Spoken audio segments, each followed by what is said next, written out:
마자율의 자율주행 자동차는 동물성과 충돌하여 그를 사망에 이르게 하였습니다.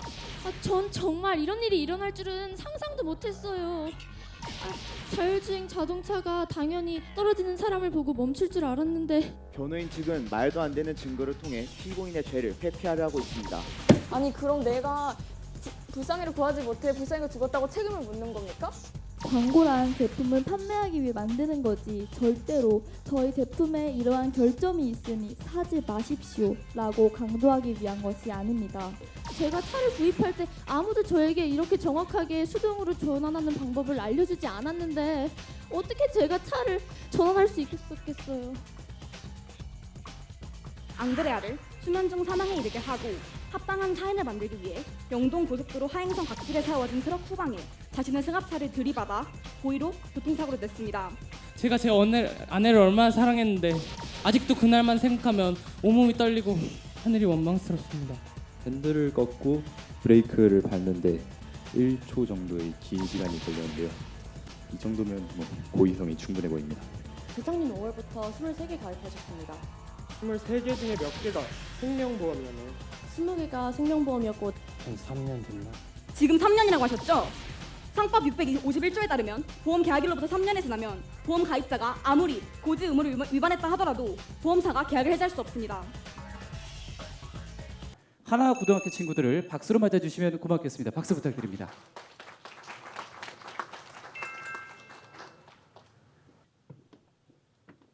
자, 함께 일렬로 줄 서서 대표자의 구호 구령 아래 인사하고 그리고 구호 외친 후에 시작을 하도록 하겠습니다. 안녕하세요. 저희는 하나고등학교의 대표 법동아리 하나로 펌이에요. 네, 박수로 우리 함께 맞아주시면 고맙겠습니다. 자, 그럼 사건 개요부터 시작을 하도록 하겠습니다. 2017년 4월 28일 오전 1시 23분경 영동고속도로 하행선 강릉휴게소 인근에서 교통사고가 났습니다. 승합차 한 대가 8톤 트럭 뒤쪽에서 강하게 충돌해서 찌그러진 상태였고 승합차 운전자였던 흑인자는 생존해 있었지만 조수석에 있었던 아내는 사망한 상태였습니다. 흑인자의 진술을 들어본 결과 오후 11시경 운영하는 잡화점의 가게 영업을 마치고 부모님을 뵙기 위해 영동고속도로를 탔다고 합니다. 앙드레아는 출발 후 30분 후에 잠이 들었다고 합니다. 앙드레아의 시신은 다음날 화장이 되었고 수사관이 큰 사고가 있었음에도 불구하고 외상이 적었던 점에 의문을 품고 조사를 하기 시작했습니다. 사고 당시에 입고 있었던 옷에 아내가 입고 있었던 옷에 묻은 혈흔을 감정한 결과 다량의 수면제 성분이 검출되었고 특히 흑인자가 많은 보험 계약을 빚을 지면서까지 많은 보험 계약을 체결한 것에 의심을 더욱 강하게 갖게 되었습니다. 특히 CCTV를 조사한 결과 휴게소 인근의 CCTV를 조사한 결과 갓길로 운행을 하면서 사고 지점 400m부터 상향등을 켜고 핸들을 여러 차례 조작한 정황 증거도 나타나게 되었습니다. 그래서 검사는 흑인자가 보험금을 목적으로 살해의 고의를 가지고 교통사고를 냈다라고 판단을 하여 형법 250조 살인죄에 의거하여 기소를 하게 되었습니다. 모두 자리에서 일어나 주십시오. 모두 자리에 앉아 주십시오. 지금부터 서울중앙지방법원 2017 고압 4105 살인사건에 대한 첫 번째 공판을 시작하겠습니다. 피고인 출석하셨습니까? 네, 출석하였습니다. 검사와 변호인 출석하셨습니까? 검사 어서홉 안녕히 출석하였습니다. 변호사 안경수 부총이 출석하였습니다. 피고인은 잠시 자리에서 일어서 주십시오. 피고인은 이 재판 중에 진술을 하지 아니하거나 개개의 질문에 대해서 진술을 거부할 수 있고 본인에게 유리한 사실을 진술할 수 있습니다. 또한 이를 이유로 어떤 불이익도 받지 않습니다. 이 법정에서 진술한 내용은 유죄의 증거로 사용될 수 있습니다. 아시겠죠? 네, 알겠습니다. 피고인은 이름과 생년월일을 말씀하십시오. 이름은 흑인자이고 1980년 8월 3일생입니다. 피고인의 직업은 무엇입니까? 그냥 동네에서 작은 잡화점 하나 운영하고 있습니다. 사는 곳은 어디입니까? 경기도 안산시 상록구 1동 하나 아파트 602호에서 살고 있습니다. 피고인은 재판 기일에 항상 출석하여야 하고 재판 도중 주소가 바뀌면 즉시 법원에 알리셔야 합니다. 그렇지 않으면 피고인이 출석하지 아니한 상태에서 재판이 진행되어 판결이 선고될 수 있습니다. 네, 알겠습니다. 피고인 자리에 앉아 주십시오. 검사는 공소장에 의하여 피고인에 대한 공소 사실과 제명 및 적용 법조를 낭독하십시오. 네, 재판장님. 피고인 흑인자는 자신이 운영하던 잡화점에 방문하는 보험 중개사들과 20여 가지가 넘는 보험 계약을 맺어 80억 원이 넘는 보험금을 노렸습니다. 아내 조 앙드레아와 함께 자신의 부모님을 방문하러 가기 직전 수면제를 과다 복용시켜 앙드레아를 수면 중 사망에 이르게 하고 합당한 사인을 만들기 위해 영동 고속도로 하행선 갓길에 세워진 트럭 후방에 자신의 승합차를 들이받아 고의로 교통사고를 냈습니다. 이에 피고인을 형법 제250조 1항에 살인죄로 기소합니다. 피고인은 검사가 낭독한 공소 사실을 잘 들었지요? 네, 잘 들었습니다. 피고인은 공소 사실을 인정합니까? 절대로 인정할 수 없습니다. 제가 제 아내를 얼마나 사랑했는데 아직도 그날만 생각하면 온몸이 떨리고 하늘이 원망스럽습니다. 변호인은 공소 사실에 대하여 의견을 진술하십시오. 네, 재판장님. 검사 측은 피해자의 사인을 명확히 할 시신 등 직접 증거도 없는 상태에서 여러 정황만을 근거로 피고인을 잔혹한 살인범으로 몰아가고 있습니다. 더 나아가 이 막연한 추측을 정당화시키기 위해 증거들의 사실과는 다른 의미 부여를 하여 피고인에게 누명을 씌웠습니다. 또한 주변 사람들이 증언한 피고인의 평소 성품과 태어날 아이에 대한 기대를 고려했을 때 피고인이 아내를 고의로 살해했을 일말의 가능성도 없다 할 수 있습니다. 존경하는 재판장님, 부디 불행한 교통사고로 정신적 고통을 겪고 있는 피고인에게 무죄를 선고해 주시기 바랍니다. 검사도 공소 사실과 관련하여 주장할 것이 있으면 진술하십시오. 피고인이 살인을 저질렀다는 사실을 추후 증거로 밝히도록 하겠습니다. 양측 주장 잘 들었습니다. 그러면 검사 증거 신청하시죠. 네, 재판장님. 먼저 피고인이 운전하던 경로를 면밀히 살펴 피고인이 고의로 교통사고를 냈음을 증명하기 위해 사고 현황이 찍힌 CCTV 영상과 둘째, 사고가 나기 몇 시간 전 아내 앙드레아에게 수면제 스틸록스정이 투여되었다는 사실을 증명하기 위해 사고 당시 앙드레아가 베고 있던 목베개와 셋째, 흑인자가 사고를 낸 후 거액의 보험금을 수취하기 위해 보험을 지나치게 많이 들었음을 보이기 위해 흑인자가 체결한 보험계약 내역과 넷째, 피고인이 계획된 살인을 저질렀음과 그에 대한 일말의 죄책감도 느끼지 않음을 보이기 위해 흑인자가 친구한테 보낸 병실 침대에서 찍은 웃고 있는 본인의 사진을 증거로 제출합니다. 마지막으로 피고인이 생명보험과 자동차보험을 보통의 기준을 넘어서 지나치게 많이 가입하였다는 점을 증명하기 위해 보험중개사 보험로와 사고 직전 피고인 차량에 일관된 동선과 상향 등이 조작된 시점을 고려하였을 때 위 사건이 단순한 졸음운전으로 인한 사고가 아닌 계획된 살인이었음을 증명하기 위해 사건 수사에 참여했던 교통사고 감정가 한눈에를 증인으로 신청합니다. 변호인, 검사가 신청한 증거에 대하여 의견 진술하십시오. 이해 없습니다. 그럼 변호인 증거 신청하시지요. 네, 재판장님. 첫째, 피고인이 보유하고 있던 수면제가 합법적인 과정으로 취득되었음을 증명하기 위해 피고인의 스틸록스전 처방전과 둘째, 피고인이 아내를 살해하겠다는 일말의 계획도 없었음을 증명하기 위해 피고인의 자택 책상 서랍 속에서 발견된 출상 비용이 담겨있는 상자를 증거로 신청합니다. 셋째, 피고인이 다수의 보험 계약을 체결하게 된 것은 운영하던 잡화점을 수시로 드나들던 보험 중개사들을 내보내기 위해서였음을 증명하기 위해 증인 조우아와 넷째, 피고인이 교통사고 이후 심각한 정신적 고통에 시달렸음을 증명하기 위해 그가 다니는 정신병원 진단서와 전담의 다구처를 증인으로 신청합니다. 마지막으로 피고인이 아내 앞으로 생명보험을 가입했을 당시 아내의 뇌출혈 수술 병력을 고지하지 않아 보험사가 직권으로 계약을 해지할 수 있음을 증명하기 위해 앙드레아의 5년 전 뇌출혈 수술 기록을 증거로 신청합니다. 검사는 변호인이 신청한 증거에 대하여 의견 진술하십시오. 이해 없습니다. 그럼 양측의 증거를 모두 채택하겠습니다. 지금부터 증거 조사를 시작하겠습니다. 오늘은 서증과 증거물에 대해서 증거 조사를 실시하고 증인들에 대해서는 다음 공판기일에 조사를 실시하겠습니다. 검사 증거를 제출하고 내용을 설명하십시오. 네, 재판장님. 먼저 사건이 담긴 영동 고속도로 하행선 CCTV 영상을 증거로 제출합니다. 1차 충돌 시점인 1시 18분 직전 피고인의 차량이 큰 흔들림 없이 갓길로 진입했음과 충돌 40초 전 상향 등을 조작하는 등 졸음 운전자였다면 할 수 없는 행동들을 했음을 증명합니다. 다음으로 앙드레아가 사고 당시 베고 있었던 목베개에 묻어있던 혈흔 분석 사진을 증거로 제출합니다. 피해자의 혈흔을 분석한 결과 강력 수면제인 스틸록스정 성분이 검출되었고 사고 직후 혈중 수면제 성분이 검출되었다는 사실을 통해 피해자가 사고 최소 6시간 전에 수면제를 섭취했음을 알 수 있습니다. 셋째로 흑인자가 한승보험사와 맺었던 보험 계약 내역을 증거로 제출합니다. 피고인이 결혼 한 달 후인 2013년 4월 20일부터 빚을 져가면서까지 20여 개에 달하는 생명보험을 아내 앞으로 체결함으로써 80억 원에 달하는 보험금을 쌓아놓았음을 증명합니다. 마지막으로 피고인이 사고 다음 날인 2017년 4월 28일에 이송된 병원 병실에서 지인에게 찍어보낸 본인의 웃는 사진을 증거로 제출합니다. 이는 피고인이 아내를 계획적으로 살해했으며 조금의 죄책감도 느끼지 않음을 입증합니다. 피고인 측 증거조사 결과에 대한 의견을 진술하십시오. 네, 재판장님. 첫째로 CCTV 영상은 차량의 행보를 외부에서 보여줄 뿐 당시 운전자의 상태를 보여주진 않습니다. 또 상향등을 조작했다는 것은 피고인이 졸음운전을 하지 않았다는 사실을 입증하지 못합니다. 다음으로 사망한 피해자의 혈흔에서 수면제 성분이 검출되었다는 사실은 본 사건과는 전혀 무관한 근거임을 주장하는 바입니다. 또한 피고인이 제시된 보험 내역에서처럼 다수의 계약을 체결하게 된 것은 피고인이 운영하던 잡화점에 수시로 드나들던 보험 중개사들을 내보내기 위한 수단이었을 뿐이므로 살해의 근거가 되지 못합니다.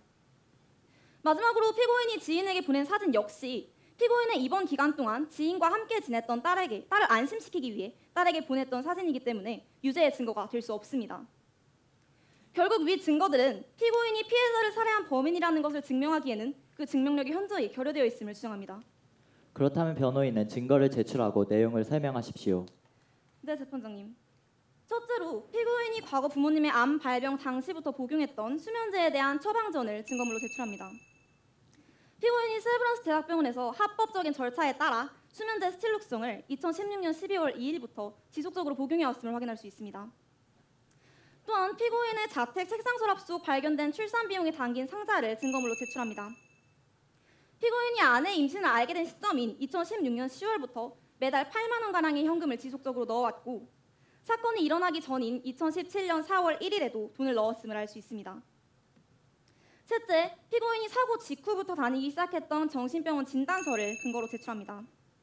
사고로 아내를 잃고 난 후 극심한 우울증과 스트레스에 시달려 정신병원 진료까지 받았던 피고인이 고의로 교통사고를 냈다는 것은 논리에 벗어난 억측입니다.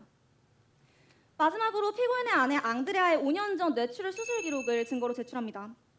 피고인이 아내 앞으로 생명보험을 가입할 시 아내의 뇌출혈 수술 병력을 보지하지 않아 보험사가 직권으로 계약을 해지할 수 있고 고로 피고인은 보험금을 탈 수 없는 상태가 되어 범행 동기가 존재하지 않음을 알 수 있습니다. 검사 측은 변호인의 증거조사 결과에 대한 의견을 진술하십시오. 우선 대학병원에서 수면제를 처방받았다는 사실은 피고인이 살인을 저지르지 않았음을 전혀 입증하지 못합니다. 오히려 피해자의 혈흔에서도 같은 수면제 성분이 검출되었기 때문에 피고인이 의도적으로 피해자에게 수면제를 복용시켰을 여지가 충분합니다. 두 번째로 피고인이 출산 비용을 모아놓았다는 단순한 사실은 피고인이 아내를 살해했을 가능성을 줄여줄 수 없는 증거물에 불과합니다. 정신병원에 입원했다는 사실 역시 피고인이 살인을 저질렀을 가능성을 배제해주지 않습니다.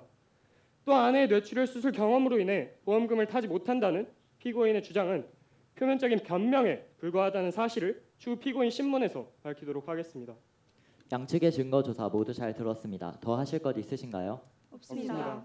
그렇다면 이것으로 제1회 공판기일을 마치겠습니다. 다음 공판기일은 5월 15일 오전 10시에 이 법정에서 진행하도록 하겠습니다. 모두 자리에서 일어나 주십시오. 모두 자리에 앉아 주십시오. 지금부터 서울중앙지방법원 2017 고압 4105 살인사건에 대한 제2회 공판을 시작하겠습니다. 피고인 출석하셨습니까? 네, 출석하였습니다. 검사와 변호인 출석하셨습니까? 검사 어서호 안녕히 출석하였습니다. 변호사 안경수 부청이 출석하였습니다. 그럼 지금부터 증인 한눈에 위험로, 조우와 다고철을 신문하겠습니다. 증인들은 모두 증인석으로 나와주시기 바랍니다.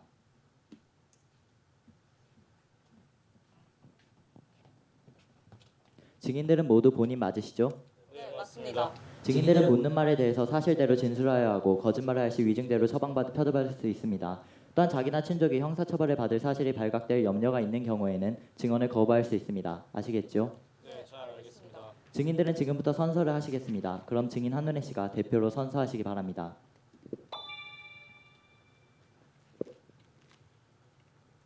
선서. 나는 양심에 따라 숨김이나 보탬 없이 사실 그대로를 말하며 만일 거짓말을 하면 위증에 대한 벌을 받기로 맹세합니다. 증인 한눈에 씨는 증인석에 앉아주시고 나머지 증인들은 잠시 법정 밖에서 대기해 주시기 바랍니다. 검사 측 신문하십시오. 증인, 직업이 뭐죠? 교통사고 감정사 한눈에입니다. 이 정도는 한눈에 알아볼 수 있습니다. CCTV 영상을 봤을 때 흑인자 씨의 운전 경로는 일반적인 졸음운전과 어떻게 다른가요? 영상을 보았을 때 영상을 보면은 지금 오른쪽으로 핸들을 9.404도 꺾은 채로 40.14m를 일정하게 운행한 것으로 볼 수 있는데요. 이는 졸음운전의 특징인 잦은 경로 이탈과는 많이 다른 부분입니다. 증인, 핸들을 꺾기 전 상향등을 켰다는 것을 통해 피고인이 화물차를 인식할 수 있었는지 추측할 수 있을까요? 충돌하기 8.3m 전에 상향등을 조정한 것으로 보면은 트럭은 충분히 인지할 수 있을 거라고 예상합니다. 그렇군요. 그렇다면 피고인이 핸들을 꺾고 브레이크를 밟는 데까지 걸린 시간은 적절한가요? 핸들을 꺾고 브레이크를 밟는데 1초 정도의 긴 시간이 걸렸는데요. 이 정도면 고의성이 충분해 보입니다. 알겠습니다. 존경하는 재판장님, 증인의 진술에 따르면 흑인자 씨는 약 40m 정도를 일정한 각도로 운행했으며 이는 피고인이 졸음운전을 하지 않았음을 나타냅니다. 또한 제동장치 가동, 핸들 급 회전이 이루어지는데 1초 이상의 시간이 걸린 것으로 보아 흑인자 씨가 아내를 살해한 흔적을 은폐하기 위해 고의적으로 수돌 사고를 일으켰음이 분명합니다. 이상입니다. 변호인 신문하십시오. 증인, 피고인이 약 40m 정도를 일정하게 운행했다고 하셨죠? 그게 대략 몇 초 정도인지 알 수 있습니까? 40m 정도면 3.07초 정도입니다. 블랙아웃은 어떤 의미죠, 증인? 블랙아웃이란 졸음으로 인해 3초 정도 의식이 중단되는 것을 의미합니다. 존경하는 재판장님, 고속도로에서 40m를 달리는 데는 3초 정도밖에 걸리지 않으며 흑인자 씨가 블랙아웃에 처해 있었다면 충분히 3초 동안은 일정한 각도로 주행할 수 있었을 것입니다. 그렇다면 증인, 상향등 조정과 핸들 조정 사이의 시간은 어떻게 되죠? 3m 정도 있는 것 같은데 그 정도면 1초 내외일 겁니다. 그렇다면 흑인자 씨는 졸음운전을 하다가 잠시 의식을 되찾고 시야를 확보하기 위해 상향등을 조절한 직후 상황을 인식하고 즉각적으로 핸들을 꺾었을 수도 있지 않겠습니까? 성인의 반사신경이 0.4에서 0.6초, 평균적으로 0.5초인데 이를 감안하면 좀 늦지 않았나 싶은데요. 그렇다면 졸음운전을 할 경우 반응 속도는 어떻게 변하죠? 반응 속도가 30% 감퇴하긴 합니다만 존경하는 재판장님, 증인의 진술에 따르면 흑인자 씨의 주행축이 일정한 것은 졸음운전의 특징 중 하나인 블랙아웃에 해당되기 때문입니다. 또한 졸음운전을 고려한다면 흑인자 씨의 반응 속도는 정상의 범주에 든다는 것을 알 수 있습니다. 따라서 흑인자 씨가 일으킨 사고에는 살해 사실을 은폐하려는 의도가 전혀 없으며 단지 너무나도 졸린 와중에 일어난 비극을 주장하는 바입니다. 이상입니다. 알겠습니다. 증인은 증인석으로 돌아가셔도 좋습니다.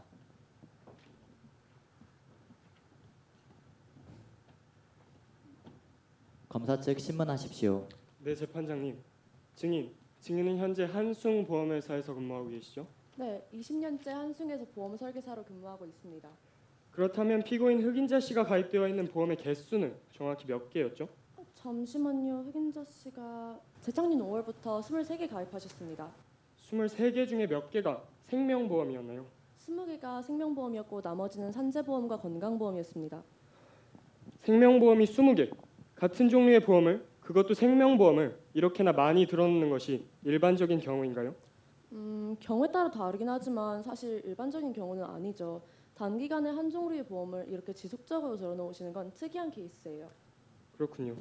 증인, 피고인은 보험에 가입할 당시 상당한 양의 빚이 있는 상태였습니다. 알고 계셨습니까? 아니요, 빚이 있으시다는 건 저는 몰랐어요. 빚을 지면서까지 보험을 20개씩 들어놓는 것이 상식적이라고 할 수 있나요? 보통은 보험에 정말 많이 투자한다고 했을 때 본인 수입의 7%에서 10% 정도를 보험료를 내시죠. 그게 매달 내야 하는 경우가 대부분이고 아무래도 보험이라는 게 지속적인 투자다 보니까 빚이 있으시면 그렇게까지 드시는 경우는 잘 없었던 것 같아요. 알겠습니다. 이상한 점이 하나 더 있습니다. 피고인이 체결한 보험의 대다수가 아내 앞으로 되어 있는 것 같던데 맞습니까? 네, 흑인자 씨는 본인 앞으로는 산재보험만 들어놓으시고 생명보험은 전부 아내분 앞으로 들어놓으셨습니다. 이상입니다. 변호인 신문하십시오.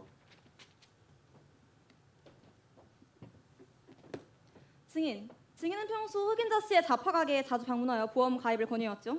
네, 흑인자 씨가 새로운 보험 상품에 관심을 많이 가지셔서 제가 종종 잡화 가게로 갔었어요. 그렇다면 증인이 보험 상품을 권유할 때마다 피고인이 호의적인 태도를 보였나요? 네, 흑인자 씨가 관심이 많으시기도 했고 제가 워낙 좋은 상품들만 추천해드리기도 했고 흑인자 씨가 보험에 대한 선호도도 높으신 편이라 제가 추천해드리는 건 웬만해서 다 가입하시더라고요. 증인, 피고인이 가입한 생명보험의 경우 보험 가입 시 고지 의무라는 것이 있지 않나요? 네, 그렇죠. 그게 좀 애매하긴 하지만 저희가 보험 가입하실 때 저희가 질문지를 드리는데 거기에다가 투약이나 입원, 수술 기록 그리고 특정 질병에 대한 발병 사실 같은 것을 성실하게 체크하시도록 되어 있거든요. 저희가 이 질문지에 누락된 사항이 있으면 위반으로 봐요. 그렇군요. 피고인이 앙드레아 씨 앞으로 들어놓은 생명보험 가입 질문지에 입원이나 수술 기록에 대한 특이한 사항이 있었나요? 아니요. 흑인자 씨 같은 경우에는 보험을 상당히 여러 개 드시는데도 특이 사항이 전혀 없으셔서 굉장히 의외라고 생각했었죠. 그런데 이번 앙드레아 씨 사망 사건 조사 과정에서 앙드레아 씨가 5년 전에 뇌출혈 수술을 받았다는 사실을 고지받았어요. 그렇다면 피고인이 아내의 뇌 수술 병력을 숨기고 보험에 가입한 경우 보험료 지급은 가능한 건가요? 아니요. 그게 바로 고지 의무 위반이죠. 이런 경우 일반적으로는 2년 이내에는 사망하더라도 보험금이 나오지 않는 시스템이에요. 현재 앙드레아 씨 생명보험금 지급관에서는 저희가 직권으로 계약을 해지시킬 수 있는 상황이에요. 그렇게 되면 피고인은 보험금을 전혀 수령할 수 없게 되겠군요. 네, 저희가 계약을 해지시키게 되면 보험금 수령은 당연히 불가능하게 되죠. 네, 이상입니다. 알겠습니다. 증인은 증인석으로 돌아가셔도 좋습니다.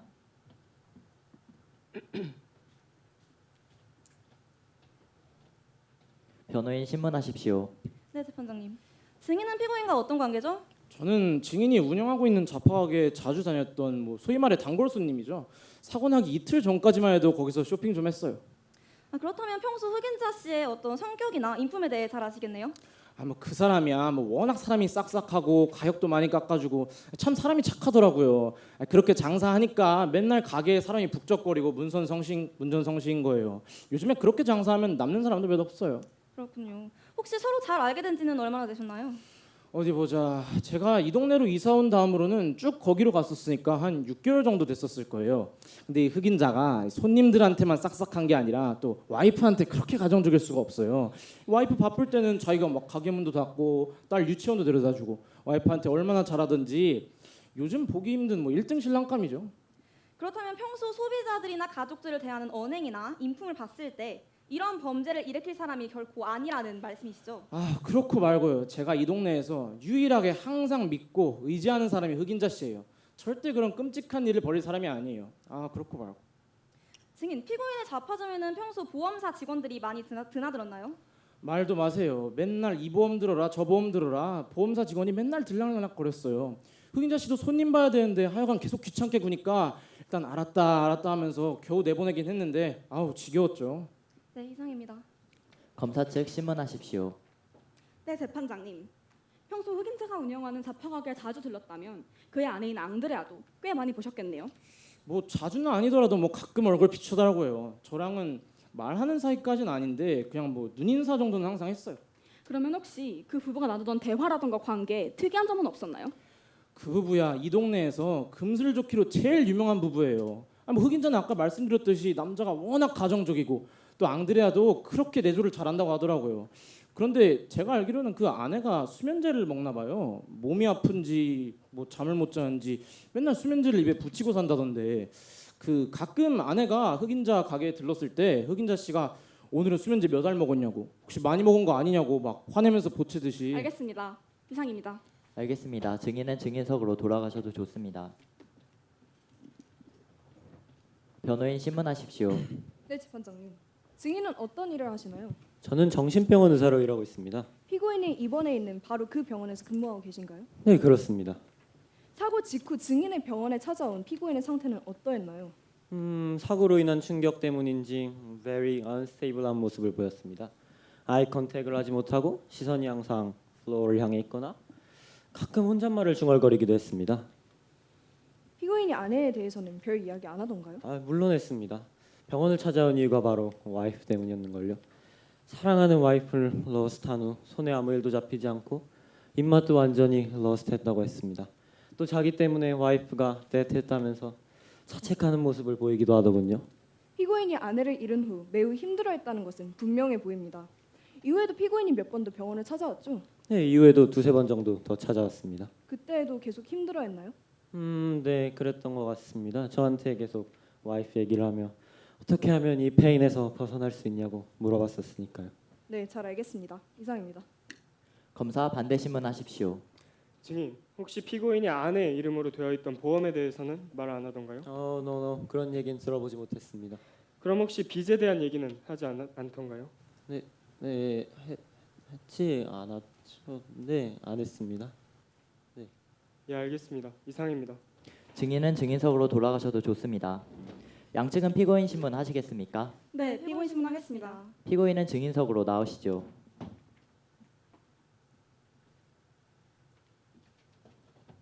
검사 신문하시지요. 피고인은 사고 당시 졸음운전을 하고 있었다고요? 네. 도대체 제가 졸음운전했다고 몇 번째 얘기하는지 모르겠네요. 하지만 여러 정황이나 증거들이 졸음운전이 아니라고 말해주고 있는데 이는 어떻게 설명할 건가요? 전 정말로 억울합니다.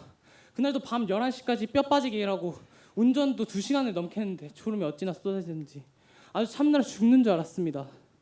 안 그래도 요즘 부모님 암투병 때문에 잠도 제대로 못 자고 사는 게 사는 것 같지도 않고 너무 힘듭니다. 그럼 아내 앞으로 보험은 왜 그렇게 많이 들어놓은 건가요? 그것도 빚까지 들어가면서요. 아니 저는 보험 같은 거를 신경 쓰고 살 여유가 없어요. 제가 들어놓은 보험도 다 제가 가게에서 일할 때 보험회사 직원들이 저한테 찾아와서 그래서 들게 된 거고 그래서 그러다 보니까 보험이 너무 많이 쌓이게 됐고 저도 모르는 사이에 제가 빚까지 졌더라고요. 피고인은 아내의 수술 병력을 보험 가입 당시에 고지해야 한다는 사실을 알고 있었나요? 네, 아니 저는 그냥 보험 설계사가 시킨 대로 한 건데요. 이 보험들은 언제 다 가입한 건가요? 정확히는 기억 안 나는데 한 3년 됐나? 지금 3년이라고 하셨죠? 상법 651조에 따르면 보험 계약일로부터 3년이 지나면 보험 가입자가 아무리 고지 의무를 위반했다 하더라도 보험사가 계약을 해지할 수 없습니다. 즉 피고인이 보험금을 탈 수 있다는 의미이기도 하죠. 피고인은 이 사실을 알고 범행을 계획한 것이 틀림없습니다. 재판장님 이해했습니다. 검사는 지금 말도 안 되는 억측으로 피고인을 몰아가고 있습니다. 제재시켜 주십시오. 인정하지 않습니다. 검사 측 계속해서 신문하십시오. 예, 알겠습니다. 피고인은 이 사실을 알고 보험금을 생할 목적으로 이 범행을 계획한 거죠. 아니 전 처음부터 계속 말씀드렸잖아요. 저는 보험 문제에 대해서 아는 게 없어요. 심지어 보험사는 제가 보험금을 수령할 수 있는지 없는지조차도 알려주질 않았습니다. 전 진짜 억울합니다. 알겠습니다. 이상입니다. 변호인 신문하십시오. 네, 재판장님. 피고인, 아내가 복용한 수면제가 피고인의 것이었나요? 네, 그렇습니다. 피고인은 왜 수면제를 복용하고 있었죠? 저희 부모님께서 암으로 투병 중이셔가지고 제가 마음고생이 이만저만이 아니었어요. 제가 잠도 못 자서 그래서 어쩔 수 없이 병원에 가서 수면제를 처방받고 복용하고 있었습니다. 단지 그뿐입니다. 그런데 피고인이 처방받은 수면제를 아내가 복용한 거고요. 네, 이번뿐만 아니라 아내는 항상 평소에도 제 수면제를 훔쳐 먹었습니다. 아내도 많이 힘들었겠죠. 제가 말렸어야 했는데. 네, 알겠습니다. 피고인의 집 책상 서랍 속에서 발견된 상자에서 발견된 돈은 무엇을 목적으로 모아둔 돈이죠? 그거는 아들을 출산할 것을 대비해서 틈틈이 모아둔 돈이에요. 아무래도 아들이 태어나면 이리저리 들어갈 돈이 많기 때문에 미리 모아둔 거죠. 아들과 함께 오순도순 살기를 진짜 기대했는데 이런 제가 왜 아내를 죽였다는 겁니까? 그럼 피고인, 사건 발생 직후 친구에게 인증샷을 보낸 이유는 무엇이었죠? 인증샷이라뇨. 당치도 않습니다. 그 친구는 그날 밤만 저와 제 아내 부탁으로 제 딸아이를 맡아준 것이었는데 제 딸아이가 엄마 아빠가 없다고 계속 불안해한다고 그래가지고 그냥 병원에 앉아서 사진을 찍은 뿐이었어요. 진짜 그뿐입니다. 이상입니다. 양측은 추가로 신문하실 사항 있나요? 없습니다. 피고인 수고하셨습니다. 자리로 돌아가셔도 좋습니다. 이상으로 피고인 신문을 모두 마치겠습니다. 검사 의견 진술하시기 바랍니다. 존경하는 재판장님, 본 검사는 피고인이 자신의 아내에게 수면제를 복용하게 하고 고의적으로 교통사고를 내어 증거 인멸을 시도했다고 주장하는 바입니다.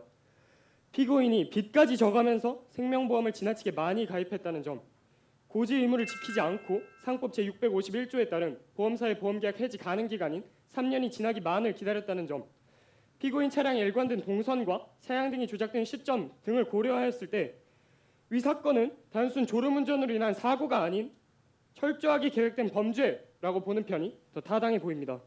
피고인은 일부러 아내의 수술 기록을 고지하지 않고 고지 의무 위반에 따른 보험사의 보험계약 해지 가능 기간인 3년이 지나자마자 범행을 저질렀습니다.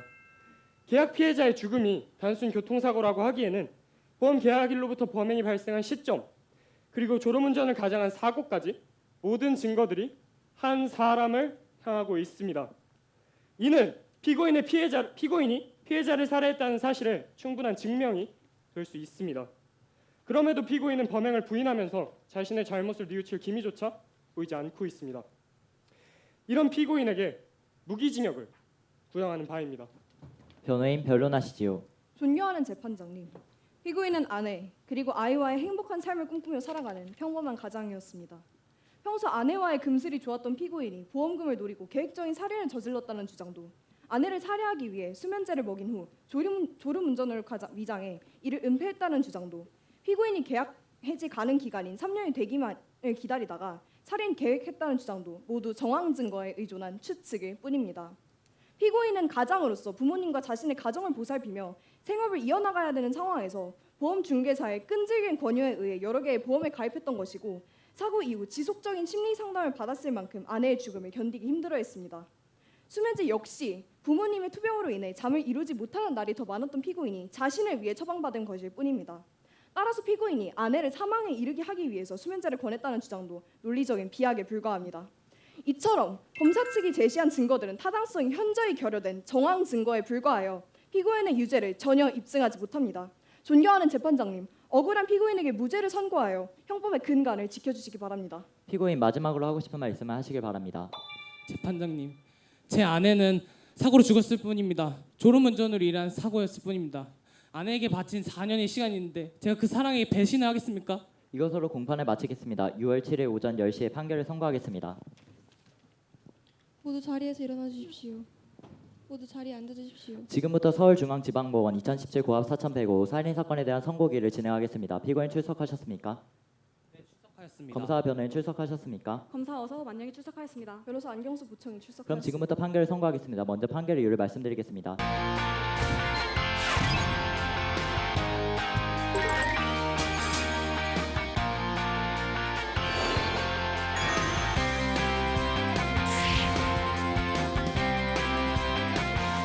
청소 직원들의 휴게실 설치 및 식사 시간 제공을 요구하는 바입니다.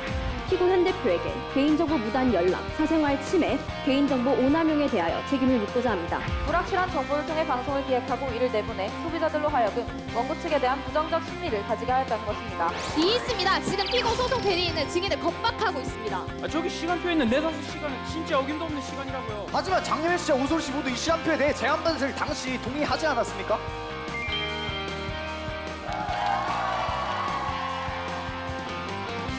국민의 권리는 우리의 법과 사법부에서 보호해야 할 가장 큰 가치입니다.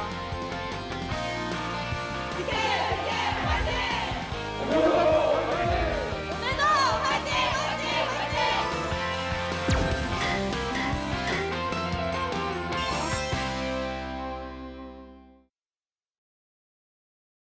피고인은 월 소득 300만 원 중 200만 원을 보험금으로 납부했고 가입한 23개의 보험 중 20개가 모두 아내의 명의로 된 생명보험이라는 것으로 보아 피고인이 일반적인 목적으로 보험을 가입하지 않은 것을 알 수 있습니다.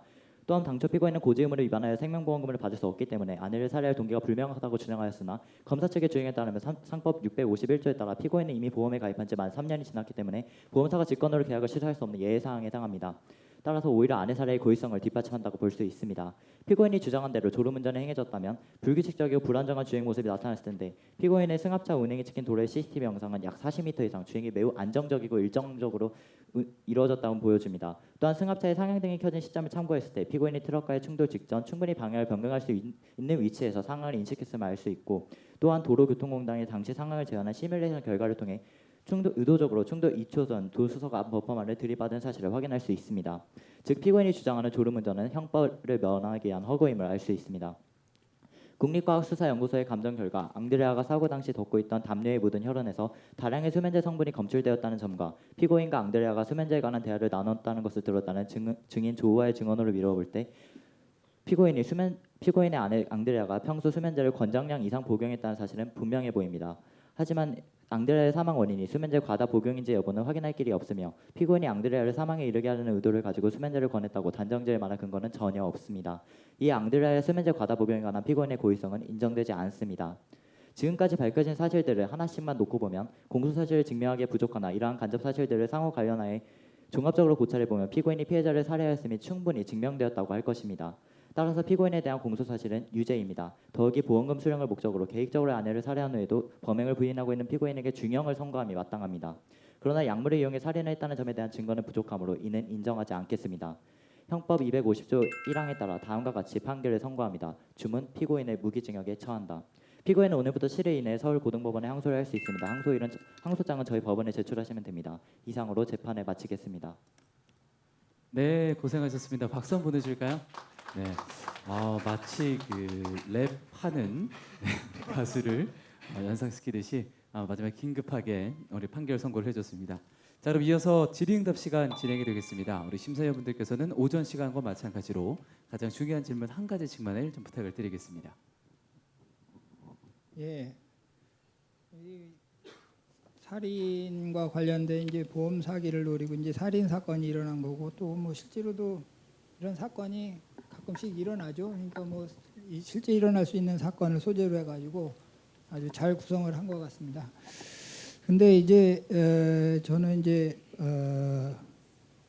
그 결론적으로 이제 그 무기징역이 나왔죠. 이렇게 나왔는데 이제 엄청난 피고인에게는 이제 엄청난 이제 효과가 있는 거고 또 살인죄의 유죄 판결의 경우는 그만큼 이제 형량이 중하기 때문에 굉장히 이제 신중하게 이제 판단을 해야 되죠.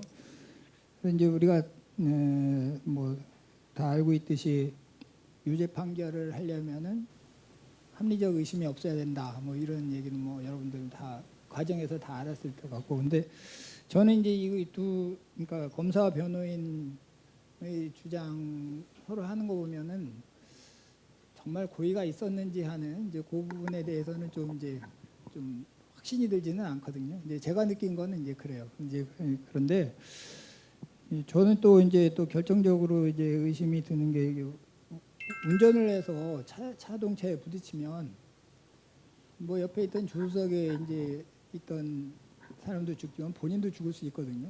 본인도 상당히 위험에 처할 수 있는 가능성이 있지. 아무리 운전이 숙달된 사람이라도 조수 옆에 있는 사람만 죽을 정도로 충돌을 하는데 어쨌든 사람이 죽으려면 그러니까 거의 뭐 같이 생사가 갈릴 수도 있어요. 물론 뭐 그게 이제 다른 경우도 있는데 그건 결과론이고 사전에 옆 사람만 죽게 내가 충돌하겠다 하는 거는 그게 가능할지 하는 이제 저는 이제 가장 큰 의심은 그거예요. 그러니까 이렇게 뭐 물론 여러 가지 이제 요 옆에 조수석에 탄 사람만 놓고 볼 때는 이게 이제 말이 되는데 이제 스스로 운전자도 상당한 위험이 따르는 죽을 정도로 충돌을 한다면 굉장히 크게 충돌을 하고 본인도 크게 다치거나 죽거나 할 가능성이 있었거든요. 과연 이 부분에 대해서 이제 어떻게 설명을 할 수 있는지 저는 상당히 의심이 들어요. 그러니까 자기 목숨을 담보로 해가지고 이렇게 보험금 타는 것이 가능한 건지 하는 뭐 그런 게 의심이 드는데 어떻게 생각하세요?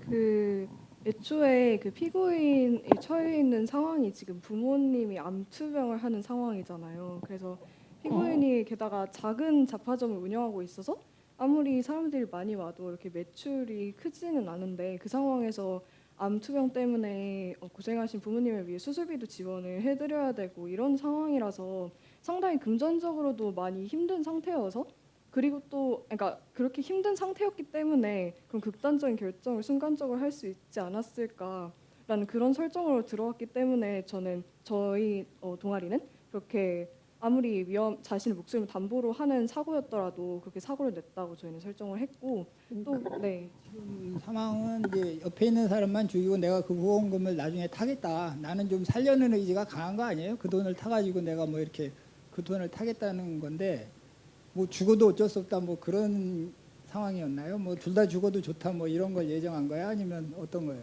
그 덧붙여서 말씀드리자면 그 피고인의 아내 조 앙드레아가 수면제를 섭취하고 있는 상태였기 때문에 그때 운전 당시엔 졸고 있었고 피고인이 이를 악용을 해서 아내가 상을 인지하지 못하는 사이에 아내만을 죽였다고 하는 게 첫 번째 쟁점이었고 두 번째 이를 뒷받침하는 사실은 그 아까 CCTV 영상을 보시면 오른쪽으로 구도를 꺾고 그 다음에 상향등을 조절한 뒤에 핸들을 다시 한번 꺾어서 조수석 앞 범퍼만을 충돌할 수 있게끔 했거든요. 따라서 피고인의 고의성이 저런 조수석의 앞 범퍼만이 뭉개져 있었고 그리고 피고인은 그와 달리 어떠한 상흔 같은 걸 많이 입지 않았다는 것을 통해서 피고인이 고의적으로 했다는 게 입증될 것 같고 충분히 마음만 먹으면 아내가 이렇게 수면제를 먹은 상황을 이용해서 그런 상황을 벌일 수 있을 것 같습니다. 그리고 또 덧붙이고 싶은 말씀이 있는데 아까 그 극적으로 무기징역을 내린 게 좀 더 큰 형량인 것 같다고 하셨잖아요. 근데 저희가 무기징역이라고 한 이유가 좀 더 극적인 연출을 위해서 그렇게 했고 이게 아무래도 모의법정 시연이다 보니까 그리고 이제 이게 1심인데 2심, 3심으로 올라갈수록 점점 더 형량이 줄어드는 경향이 있기 때문에 일부러 1심에서는 좀 더 생각보다 큰 형량을 극적인 요소와 이러한 요소들을 고려해서 내렸습니다. 네, 수고 많으셨습니다. 최근에 경부고속도로에서 그 대형 사고도 있었고 그래서 이런 교통사고 관련한 그게 이제 졸음운전의 위험성 이 부분도 상당히 좀 시사적인 그런 내용이었고요. 그냥 사소한 걸로는 그 대본에는 검사가 기소할 때 형법 250조 2항 존속 살해죄까지도 나와 있는 걸로 이렇게 돼 있는데 이거는 잘못 쓴 것 같아요, 그죠? 네, 저희가 대본을 작성할 네, 당시에 좀 그리고 잘못 생각했던 것 같습니다. 요 지금 사고가 2017년 4월 28일 발생을 했고 첫 공판기일이 5월 8일로 이렇게 보면 한 열흘 정도인데 이게 뭐 극적인 그런 게 있다 보니까 이런 일정 정한 것도 이런 부분이 있을 것 같은데요. 통상 지금 이 사건은 구속 재판도 아니고 불구속으로 진행되는 사건이고요, 그죠? 그럼 불구속이라고 하면 불구속에서는 4월 28일 이렇게 사고가 났다고 하면 적어도 한 1년 정도 뒤에 진행이 되지 않을까. 그리고 특히 이런 보험 관련된 보험 사기라든가 이런 그 교통사고로 위장한 살인 이런 경우에는 이게 아마 초기에 이거를 딱 혐의점을 잡고 이렇게 증거까지 다 포착하기가 쉽지는 않을 것 같아요. 현실에서.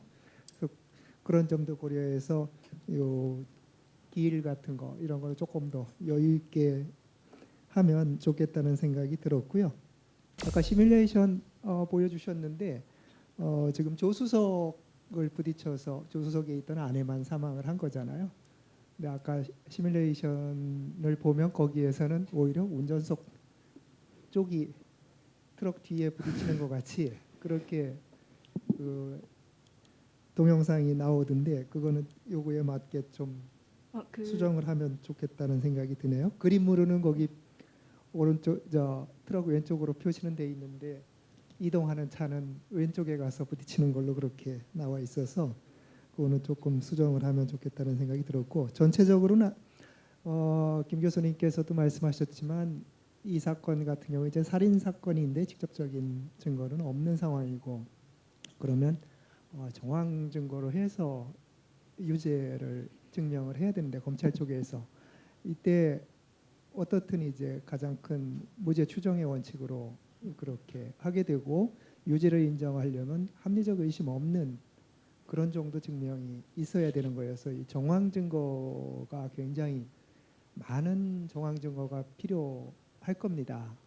네, 여기는 이제 뭐 극적인 그런 요소를 하다 보니까 지금 이제 검찰 쪽에서 제시한 증거는 4가지 정도 그 정도 나와 있는데 그 부분을 앞으로는 조금 더 보완을 하셔서 이게 직접 증거가 없는 사건이니까 특히 또 살인 사건이고 살인 사건의 유죄를 인정하는 그런 사건이라고 한다면 정황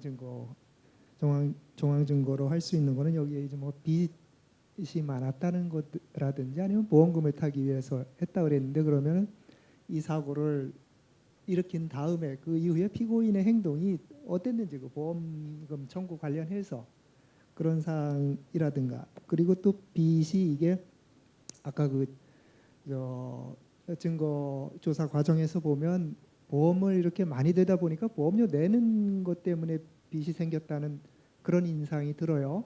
기존에 이제 다른 빚이 있었던 게 아니고 그러면 이 보험료 내는 걸로 해서 빚을 졌다. 그런데 그러면 이걸 보험금을 타서 그 빚을 갚기 위해서 하는 거냐? 기존에 빚이 많다면 그 빚을 갚기 위해서 이제 보험 사고를 일으키고 그 보험금으로 빚 갚고 이제 뭐 다른 데 쓰고 이러는 게 그죠 예상이 될 텐데 이 사건의 경우에 그 부분이 조금 불분명한 게 있는 것 같아요. 이 빚 관련된 부분이 그래서 이게 유죄 그쪽으로 판단을 하신다면 이 빚 관련된 것도 조금 더 보완을 하면 좋겠다는 그런 생각이 들었습니다. 네, 이상입니다. 네, 아유 고생 많으셨습니다. 이 실제 사건이 지금 파기환송되어서 계속 중인 건 알고 있죠. 그 사건 이제 생각해서 또 쓰신 거 맞으시죠? 예, 그렇죠. 그리고 실무에서도 실제로는 시체가 없는 사체가 없는 살인 사건들이 종종 있습니다. 그러니까 언론에 이제 보도되는 것도 있지만 보도되지 않는 것도 있고 보면 자기 살인의 사실을 이제 부인하면서 시체는 당연히 어디 있는지 모른다라든지 본건처럼 화장이 먼저 되어버려서 부검이 불가능한 그런 경우도 있습니다. 재판부 같은 경우는 판결 선고에서 보면 이 하나씩만 놓고 보면 증명하기 부족하지만 간접 사실들을 종합해서 증명이 이제 가능하다라고 하신데 정황 증거가 어느 정도 쌓여야 어느 정도 되어야지 유죄의 증거로 함정의 의심을 배제할 수 있는 증거라고 생각하시나요?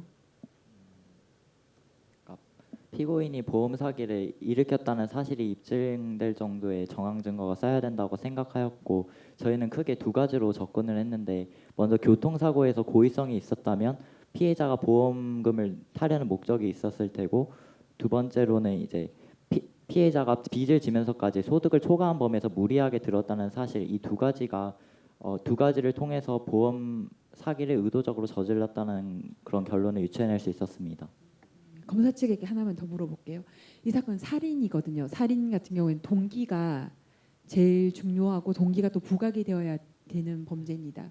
근데 지금 이제 뭐 300만 원 월 소득 중에서 200만 원 정도씩이나 보험금 납부했다라든지 아까 변호인이 말한 부모님이 뭐 암투병 중이어서 이제 병원비도 많이 든다든지 그런 것은 판결문이라든지 변호인의 말에서 나왔지 검사 측에서는 이런 증거로서 조금 나오지 않은 것이 아닌가. 그리고 특히 이 사건은 아내가 임신 중인 상태이고 그 아이도 결국엔 사망하는 엄마가 사망하면서 아이도 사망하는 그런 상태가 되고 결국엔 이제 남편이 그죠 출산 준비하려고 돈 모으고 네네. 있으니까 맞잖아요, 그렇죠?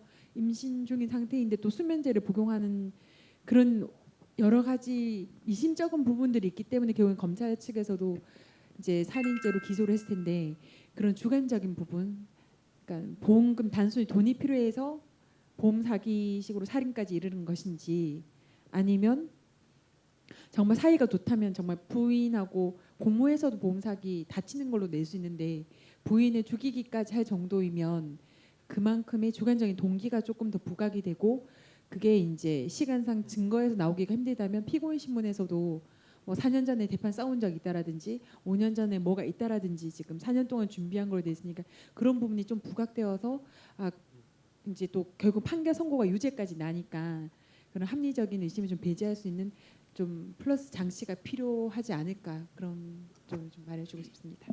저 답변 드려도 될까요? 그냥 잠깐 덧붙이고 싶은 얘기인데 그 피고인 신문에 저희가 그 3년이 경과하면 그 보험사의 그 고지 의무 위반에 따른 계약 해지 직권이 사라진다는 사실을 저희가 부각해서 그 그래서 3년 부분을 정도 예, 제가 봤는데 그 부분은 그것이 이제 피고인의 입에서 아는 게 나와야 돼요.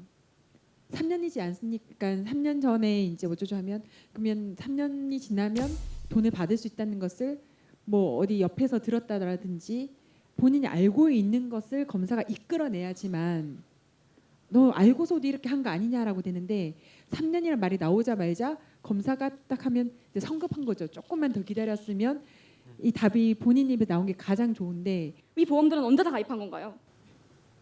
정확히는 기억 안 나는데 한 3년 됐나? 지금 3년이라고 하셨죠?